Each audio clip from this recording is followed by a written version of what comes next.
সেপ্টেম্বরে বাংলাদেশ সফরে আসার কথা ভারতের ক্রিকেট দলের। সিরিজ ঘিরে ছিল বড় প্রস্তুতি, ছিল আর্থিক লাভের প্রত্যাশাও, কিন্তু এখন সেই সিরিজই পড়েছে অনিশ্চয়তার মুখে।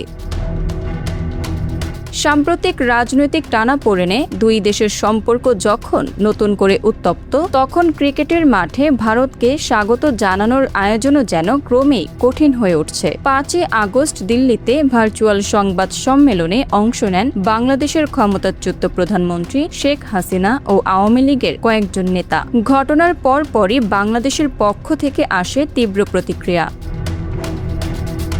বাংলাদেশের অভিযোগ, ভারতে অবস্থান করেও শেখ হাসিনা বাংলাদেশের রাজনীতিতে সক্রিয় হওয়ার সুযোগ পাচ্ছেন, আর এই ঘটনাই দুই দেশের সম্পর্কের ওপর নতুন চাপ তৈরি করেছে। বিসিবির অভ্যন্তরীণ সূত্রের দাবি, রাজনৈতিক এই উত্তেজনা সেপ্টেম্বরে ভারতে বাংলাদেশ সফরকে কার্যত অনিশ্চয়তার মুখে ঠেলে দিয়েছে।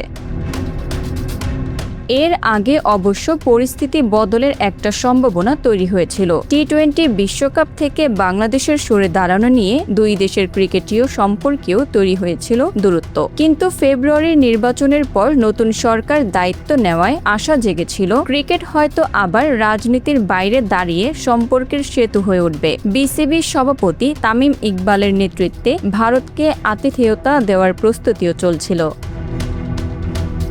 কিন্তু এখন সেই আশাতেও যেন ভাটা। বিসিবির এক শীর্ষ কর্মকর্তা ক্রিকবাজকে বলেছেন, সাম্প্রতিক ঘটনাগুলোর পর সিরিজ নিয়ে তিনি সন্দিহান। তার ভাষায়, বোর্ড সর্বোচ্চ চেষ্টা করেছে, কিন্তু বিষয়টি এখন তাদের নিয়ন্ত্রণের বাইরে চলে গেছে। আর সবচেয়ে বড় প্রশ্ন, সময়ও যে দ্রুত ফুরিয়ে আসছে।